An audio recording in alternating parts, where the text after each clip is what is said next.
मैं बहुत खुश हूँ ये सुबह कि मैं वचन आपके साथ बांटने वाला हूँ। पर हम बहुत जल्दी एक सीरीज स्टार्ट करने वाले हैं जिसका नाम होने वाला है बुनियाद, और ये अगले कुछ हफ्तों में हम शुरू करेंगे।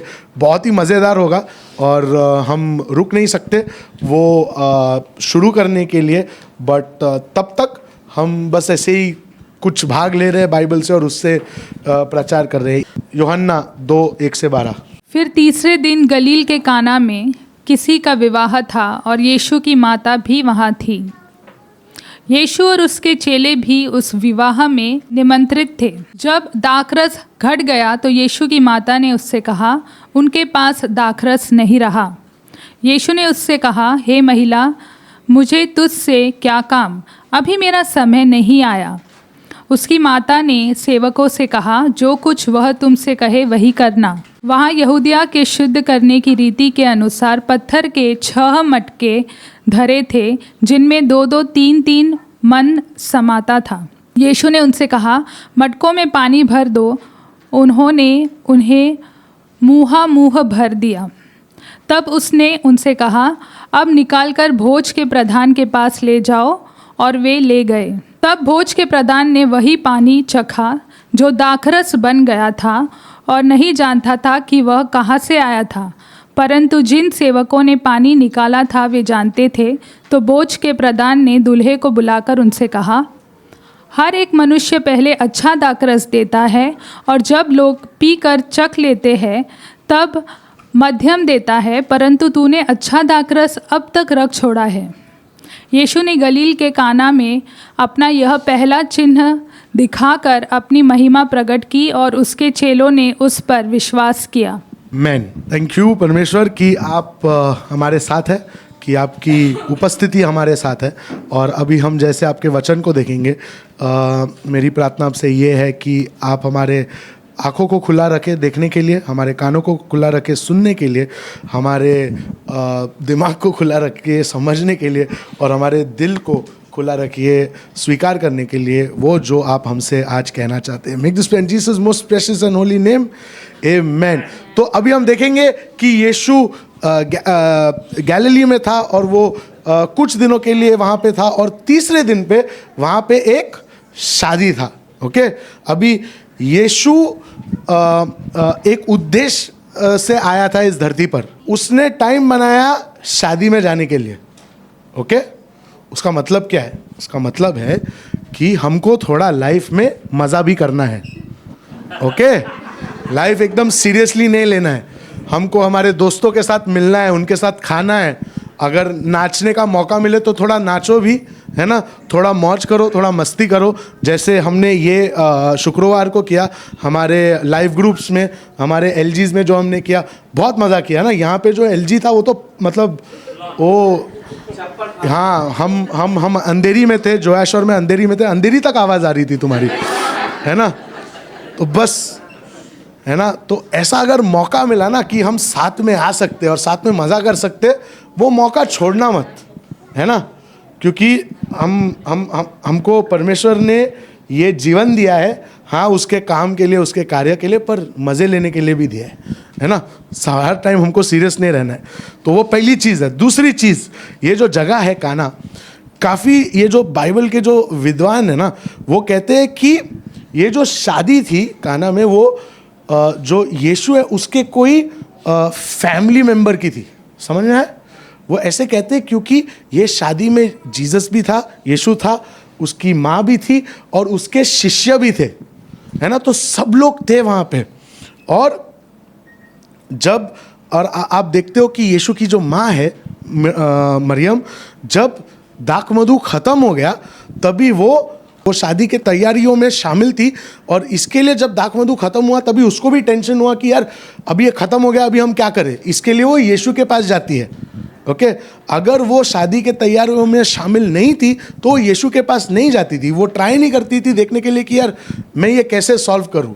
हम आगे भी जाके देखते हैं यूहन्ना 4:46 में कि यीशु वापस से काना आता है, आजू बाजू के जो गांव में जो है, शहर में जो है, वहाँ पे प्रचार करता है, काफ़ी सारे लोगों को चंगा करता है। और फिर वहाँ पे ना लोग उसको मारने के लिए या उसको कब्जा करने के लिए उसके पीछे आते, तभी वो उनसे छुपने के लिए वापस से काना आता है। तो इसका मतलब क्या है कि काना में जो लोग थे वो यीशु के परिवार में से थे। ओके, तो ये एक उनके परिवार का एक शादी हो रहा था, कोई जिसको वो जानते थे।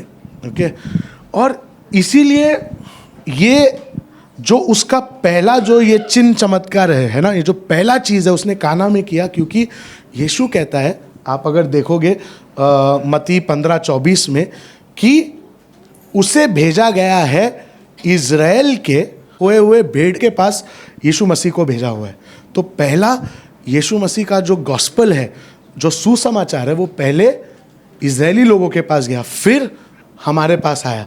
तो वैसे ही दुनिया जानने के पहले कि यीशु एक्चुअली उद्धार करता है, दुनिया जानने के पहले बहुत ही ज़रूरी था कि उसके जो परिवार वाले लोग हैं वो पहले जाने। समझ में आया? सब लोग मेरे साथ है? तो इसीलिए पहला जो चिन्ह चमत्कार हुआ वो काना में हुआ। ओके, अभी शादी हो रही है और सारा जो दाक मधु है पूरा ख़त्म हो गया है, पर उनको ये बुरी खबर मिलती है कि यार दाक मधु अभी ख़त्म हो गया है। अभी ये जो है ना, ये जो न्यूज़ है ये सब लोग के पास नहीं गया रहेगा, सिर्फ जो थोड़े फैमिली के जो मेंबर है ना उनको पता लगा रहेगा कि यार दाक मधु ख़त्म हो गया है। और मुझे ऐसे लगता है कि अभी जब हमारे घर पे जब पार्टी होता है और हमको पता चलता है कि कुछ ख़त्म हो गया है, तो लोग मतलब जो भी घर वाले हैं वो इधर उधर भागते हैं ना, मतलब बाजू वाले के पास भागते हैं पूछने के लिए, अरे तुम्हारे पास थोड़ा ये है क्या, नमक है क्या, तुम्हारे पास थोड़ा चीनी है क्या। तो वैसे ये लोग भी इधर उधर भागे रहेंगे देखने के लिए कि यार अभी ये टाइम पे दाक मधु कहाँ से मिलेगा। और इस सब के बीच में यीशु की जो माँ है मरियम, वो पहले जाती है यीशु के पास। क्यों? क्योंकि आप देखोगे, अगर आप बाइबल पढ़ते हो, आई होप आप बाइबल पढ़ते हो, तो आप देखोगे कि अभी तक यीशु ने कुछ चिन्ह चमत्कार नहीं किए, ये उसका पहला चिन्ह चमत्कार होने वाला था। पर मैरी तो भी वो जाती है यीशु के पास। क्यों? मुझे लगता है वो यीशु के पास जाती है क्योंकि भले यीशु ने अभी तक कुछ बड़े चिन्ह चमत्कार नहीं किए, उसको पता था, उसके दिल में उसको पता था कि अभी कुछ होने वाला है ना, उसके आत्मा में उसको लगा कि अभी कुछ होने वाला है। और वो इसके लिए नहीं गई क्योंकि है ना, मतलब माँ को जनरली, माँ जो हमारी माँ है उनको लगता है, और अगर आप मतलब अगर आप बेटे हो तो आपको पता है, सब माँ को लगता है कि अपना बेटा सबसे बेस्ट है ना। तो उसके लिए नहीं गई कि हाँ मेरा बेटा सबसे बेस्ट है, वो सॉर्ट करेगा, नहीं, उसको पता था कि यीशु कुछ कर सकता है। और ये उसको पता था क्योंकि तुम लूका 1:32 और 33 में अगर देखोगे तो जो स्वर्गदूत है उसने उससे कहा कि यीशु महान होगा और उसको परमेश्वर का पुत्र कहा जाएगा, और परमेश्वर उसको जो दाऊद का जो सिंहासन देगा और उसके किंगडम का कुछ अंत नहीं होगा। और अगर आप लूक 2 देखते हो तो आप देखते हैं कि जो चरवाहे हैं वो सब आते हैं और यीशु मसीह का आराधना करते हैं, और वो आके मरियम को कहते हैं कि यार हमने देखा कि स्वर्गदूत आए और उसने हमसे कहा कि ये यीशु बहुत ही महान होने वाला है। और 19वां वचन कहता है कि जो मरियम है उसने ये सब चीज़ें अपने दिल में रखी, ये सब चीज़ें उसने अपने दिमाग और दिल में रखी। अगर आप थोड़ा आगे जाके देखोगे तो कहते हैं कि जो सिमियन और ऐना है, जो भविष्यवक्ता थे, है ना, उन्होंने भी परमेश्वर को स्तुति देने को चालू किया यीशु को देख के। और आगे थोड़ा और जाओगे तो आप देखते हैं कि मैरी और जोसेफ ने यीशु खो गया था, उनके साथ नहीं था, तो वो उसको ढूंढ रहे थे। और जब उनको यीशु मिला तभी उन्होंने पूछा तू क्या कर रहा था, तू किधर है। तो यीशु उनको कहता है कि तुम क्यों मुझे ढूंढ रहे थे, तुमको पता नहीं था कि मैं मेरे पिता के घर में रहूँगा, है ना। वापस से वर्स 51 कहता है कि मैरी ने ये सब चीज़ें अपने दिल में रखी। हाँ, मैरी ने ये सब देखा और इसीलिए मैरी को पता था कि ये यीशु जो है वो एक साधारण इंसान नहीं है ना, इस पे परमेश्वर का अभिषेक है। और वो रुक रही थी कि ये जो अभिषेक जो है, ये जो परमेश्वर का जो बुलावा है उसके ज़िंदगी में, ये कभी उभर कर बाहर आएगा। और जैसे मैंने कहा, मुझे लगता है कि उस वक्त उसके आत्मा में उसको लगा कि हाँ ये वक्त है जहाँ पे सबको पता चलेगा कि यीशु कौन है। ओके, पर यीशु क्या कहता है ना। अभी हमको लगता है कि अगर मतलब यीशु की माँ है और यीशु है, उसने जाके उसको बोला कि यार सुन ना, दाक मधु ख़त्म हो गया, कुछ कर ले, तो यीशु बोलेगा हाँ मम्मी टेंशन मत लो, मैं कुछ कर लूँगा, है ना। पर वो उसको कहता है औरत, आई थिंक आपके बाइबल में लिखा है महिला, है ना। वो उसको कहता है महिला। थोड़ा बुरा लगता है ना ये सुन के कि कोई अपने माँ को औरत या महिला बोलता है। पर हमको एक चीज़ समझना है कि हम जब बाइबल पढ़ते हैं ना, और ये बहुत ही इंपॉर्टेंट चीज़ है, हमारे पास जो बाइबल है ना वो शाब्दिक अनुवाद है। ओके, तो जो लिखा है, जो बाइबल मतलब जो हिब्रू या ग्रीक या जिसमें भी वो भाषा में जो लिखा है उसका हम शाब्दिक अनुवाद पढ़ रहे हैं, है ना। तो जैसे उन्होंने वहाँ कहा वैसे हिंदी में और इंग्लिश में लिखा गया है। और तभी क्या होता है कि वो जो लोगों ने जो कहा ना वो जैसे उन्होंने कहा वैसे ही लिखते हैं। अभी शाब्दिक अनुवाद में एक प्रॉब्लम होता है और वो प्रॉब्लम होता है मुहावरे। ओके, अभी मुहावरे जो है, जो बोलचाल होते हैं हमारे, वो एक भाषा से दूसरे भाषा में हम अनुवाद नहीं कर सकते। ओके, जैसे कि एक बहुत ही अच्छा मुहावरा है हिंदी में जो कहता है अंधों में काना राजा।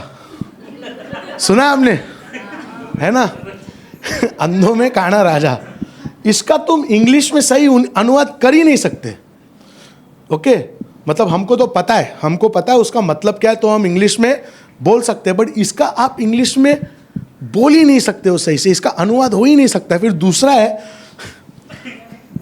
अकल बड़ी या भैंस, है ना। हम ये भी सुनते हैं ना, अकल बड़ी या भैंस, ये भी हम इंग्लिश में नहीं, ये भी हम इंग्लिश में ना इसका सही अनुवाद नहीं कर सकते। तो वैसे ही ये जो यीशु ने यहाँ पे बोला महिला या यीशु ने यहाँ पे बोला औरत, वो यहाँ पे ना वो उसको अनादर नहीं किया।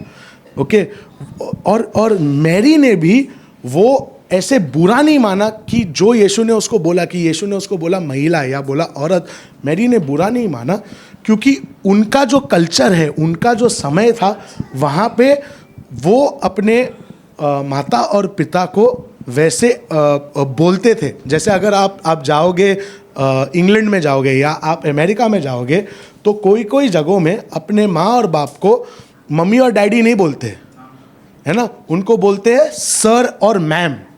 तो अपने बाप को सर बोलते हैं कभी कभी, अपने माँ को मैम बोलते हैं कभी कभी। तो अलग अलग भागों में अलग अलग तरीक़ों से लोग एक दूसरे को अपने माँ को, अपने बाप को सम्मान देते। तो ये भी एक सम्मान ही दे रहा था यीशु। ओके, और अगर आप देखोगे यूहन्ना 19:26 में अगर आप देखोगे, यीशु क्रूस पर है, वो मर रहा है और वो देखता है कि अपनी माँ वहाँ पे है, और वहाँ पे भी वो उसको कहता है कि महिला या औरत। आपके बाइबल में राइट ट्रांसलेशन है, इंग्लिश में वुमन है जिसका मतलब है महिला, तो कहता है कि महिला ये अब तेरा बेटा है। ओके, तो इसका मतलब है कि यीशु उसको अनादर नहीं कर रहा था, ये बस वो टाइम पे ऐसे बोला जाता था। अगर आपने कभी ये पढ़ा है और आपको ऐसे लगता है कि आपके पास ये सवाल था, आई होप ये सवाल आज आंसर हो गया है। दूसरी चीज़, परमेश्वर का जो समय होता है, ओके, यीशु उसको कहता है कि महिला ये मेरे से क्या लेना देना है ना, मेरे से क्या लेना देना है। यीशु ये कहता है क्योंकि उसको दिखाना है कि हाँ मरियम मेरी माँ है, हाँ मैं उसका आदर करता हूँ, पर मेरा जो निर्णय है और मेरे जो कारनामे हैं वो मैं उसके वजह से नहीं कर रहा हूँ। मेरे माँ ने, क्योंकि मेरे माँ ने मुझसे कहा है, मैं उसके वजह से नहीं कर रहा हूँ। मैं कर रहा हूँ क्योंकि मैं तभी करूँगा, और जो मैं करूँगा मैं तभी ही करूँगा जब मेरा पिता मेरे को बताएगा, है ना। तो वो अपने माँ का सुन के कुछ नहीं कर रहा था, उसको अपने पिता का सुनने का था। ओके, अभी जो हमारा यीशु है वो हमेशा एक स्वर्गीय सारणी से काम करता है। ओके, तो उसको जो अपनी महिमा है उसको अपने टाइम के पहले नहीं दिखाना था। ओके, क्योंकि एक सही टाइम था जहाँ पे वो अपनी महिमा दुनिया को दिखा सकता था, और वो टाइम उसके पिता ने ऑलरेडी डिसाइड कर लिया था। अभी यूहन्ना 5:30 कहता है कि मैं खुद से कुछ नहीं कर सकता हूँ। ओके, मैं खुद की इच्छा नहीं चाहता हूँ, बट उसकी इच्छा चाहता हूँ जिसने मुझे भेजा। ओके, ये यूहन्ना 5:30 कहता है। यीशु का टाइम नहीं आया था, पर अगर आप पढ़ोगे तो आप देखोगे कि यीशु मरियम को ना बोलता है, पर 2 या 3 वर्ष के बाद वो एक्चुअली क्या बोलते हैं, दाखमधु, मतलब पानी को दाखमधु में बदल देता है। ओके, इसका मतलब क्या है? इसका मतलब है कि परमेश्वर का जो टाइमिंग है ना, वो एकदम सही होता है, एकदम परफेक्ट होता है। ना ही 1 मिनट पहले, ना ही 1 मिनट बाद। वो हमेशा सही टाइम पे जो करना है वो हमेशा सही टाइम पे करता है। ओके, वो सही टाइम पे हमारे परिस्थिति में आता है, ना ही एक क्षण जल या एक क्षण बाद। ओके, आप देखोगे यशाया 60:22 में लिखा है कि सही समय पे मैं परमेश्वर ये करूँगा। ओके, ये यशाया 60:22 में लिखा है, सही टाइम पे। इसका मतलब कि एक सही टाइम है जहाँ पे चीज़ें होने वाली है, और हमको वो सही टाइम के लिए रुकना है। हम वो टाइम के पहले कुछ नहीं कर सकते, वो सही टाइम पे हमको करना है। हमारे पास काफ़ी सारे सवाल रहेंगे कि यीशु धरती पर पहले क्यों नहीं आया, उसने इतने साल क्यों लगाए।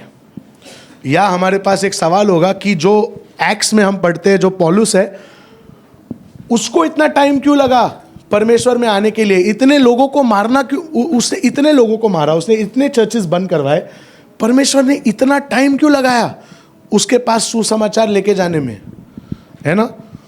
कभी कभी हमारे यहाँ सवाल हो सकता है कि परमेश्वर जो मेरे पास आज है, तूने ये मेरे को 3 साल पहले क्यों नहीं दिया, है ना। या एक सवाल हो सकता है कि यीशु अब तक वापस क्यों नहीं आया है, अभी हो गया है टाइम यार, क्यों नहीं आया, बहुत टाइम हो गया है ना। और इसका आंसर ये है, इसका जवाब ये है कि अभी सही वक्त नहीं है। जब सही वक्त होगा तब यीशु वापस आएगा, जब सही वक्त होगा तब चीज़ें होगी, है ना। एक स्वर्गीय सारणी है जिस पे परमेश्वर लगातार काम कर रहा है, वो पहले से काम कर रहा है, और उसके आगे ना ही उसके पीछे कुछ होने वाला है। सिर्फ उस टाइम पे जो होगा वो सब उसी के टाइम पे होगा। ओके, रोमियो 5:6 कहता है कि जब हम कमज़ोर थे, सही समय पर यीशु मसीह पापियों के लिए मरा। सही समय पर परमेश्वर का जो समय है एकदम उत्तम है। ओके, उत्तम समय है, वो जल्दी या लेट नहीं आता। ओके, आप अगर लाजरस को देखोगे जो बाइबल में है, परमेश्वर उसको चंगा कर सकता था। उसको पता चला था कि लाजरस बीमार है, शायद वो मरने वाला है, उसको चंगा कर सकता था, पर नहीं, वो 4 दिन रुका, लाजरस मर गया, उसको दफनाया गया। उसके बाद परमेश्वर आया, उसके बाद यीशु आया और उसने लाजरस को मुर्दे से वापस जीवित किया। पता है क्यों? क्योंकि अच्छी कहानी होती, एक अच्छा गवाही होता कि हाँ, मेरा नाम लाजरस है, मैं बहुत बीमार था और यीशु ने मुझे चंगा किया।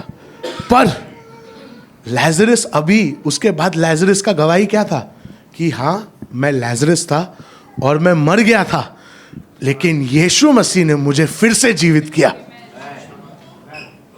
जो भी परमेश्वर करता है, जो भी यीशु मसीह करता है, जो भी अपने टाइमिंग से करता है, वो इसीलिए करता है ताकि सारी महिमा उसे मिले। जो भी होता है वो परमेश्वर की महिमा के लिए होता है। ओके, और जो भी समय पे होता है वो भी परमेश्वर के महिमा के लिए होता है। अगर लाजरस को सिर्फ चंगा किया था, बहुत अच्छी बात होती, बहुत अच्छी बात होती, पर उसको उसने मुर्दे से जीवन दिया, और ये कहानी अब इतिहास में गूंजती है ना। ये है परमेश्वर का टाइमिंग। तो भाइयों और बहनों, मुझे पता है कि हम लोग भी काफ़ी प्रे कर रहे हैं, हम लोग भी काफ़ी चीज़ों के लिए मांग रहे, पर एक चीज़ याद रखना, वो आएगा सही समय पे। ओके, समय के पहले नहीं आएगा। और आएगा ताकि उसको महिमा मिले और बहुत सारे लोगों को उद्धार मिले, है ना। हम देखते हैं अभी मरियम का जो जवाब है। अभी यीशु ने मरियम को बोला कि नहीं, मैं अभी नहीं करूँगा, मेरा समय नहीं आया। मरियम बैठ सकती थी एक कोने में कि मेरे बेटे ने मेरे को ऐसे बोला, वो मेरी बात नहीं सुनता है ना, ये कैसा बेटा है मेरा। पर मरियम क्या करती है, मरियम जो सेवा कर रहे हैं उनके पास जाती है और कहती है कि जैसे वो बोलेगा वैसे करो। पर यीशु ने तो उसको ना बोला था ना। हाँ, सही बात है, गलत बात है, यीशु ने ना बोला था, तो क्यों जाके बोलती है वो?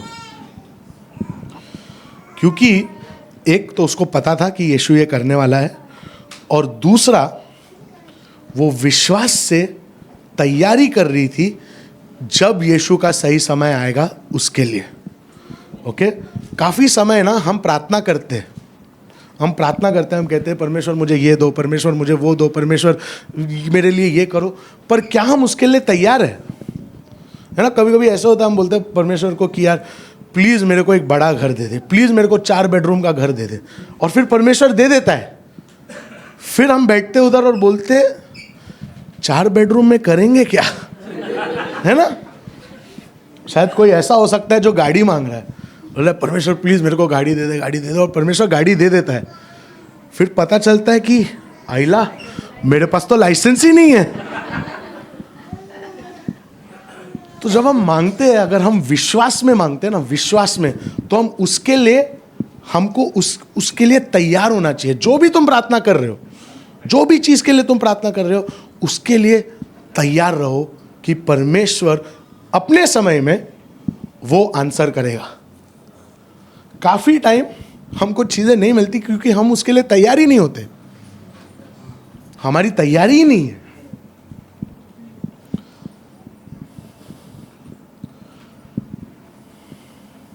हम कहते हैं कि हमको वन नेशन चर्च को एक संसाधन वाला कलीसिया बनना है। If we want to be a resource people, are we resourceful in the way we give? अगर हम साधन पाना चाहते हैं तो क्या हम लोगों को साधन उपलब्ध करते हैं जिस तरह से हम देते हैं? If we are to be a resource church, we need to think like a resource church. अगर हम वैसी कलीसिया बनना चाहते हैं जो संसाधन वाले होंगे, देने वाले होंगे, तो हमें ऐसे लोग बनना होगा। Okay, we want to see this church filled up with people. I want to ask you, what happens once they come? और अगर हम देखना चाहते हैं कि हमारा चर्च लोगों से भरा हुआ होना चाहिए, तो मैं आपको पूछना चाहता हूँ, तो क्या हम तैयार हैं जब लोग हमारे बीच में आएंगे? Okay, are we ready to care for them? Do we have the time to give them? क्या हम उनकी देखभाल के लिए तैयार है? क्या हमारे पास टाइम है उन लोगों को देने के लिए? Brothers and sisters, we are asking, but are we ready for God to come through? भाई और बहनों, हम मांग रहे हैं, लेकिन क्या हम तैयार है? क्योंकि तैयार है कि परमेश्वर ये चीज़ें करे, क्या हम उसके लिए तैयार है? हमारे कार्य और हमारे विश्वास में तालमेल रहना चाहिए, वो अलग अलग नहीं रहना चाहिए। गलेशियंस 6:9-10 कहता है कि उसमें लिखा है, हम भले काम करने में साहस न छोड़े, क्योंकि यदि हम ढीले न हो तो ठीक समय पर कटनी काटेंगे। ओके, आगे बढ़ के हम देखते हैं कि यीशु ने एक्चुअली पानी को दाख मधु में बदल दिया। Now the thing is, it's not easy to turn water into wine. अब बात ऐसी है कि पानी को दाख मधु में बदलना उतना आसान नहीं है। Okay, but Jesus did this. लेकिन यीशु ने वो किया।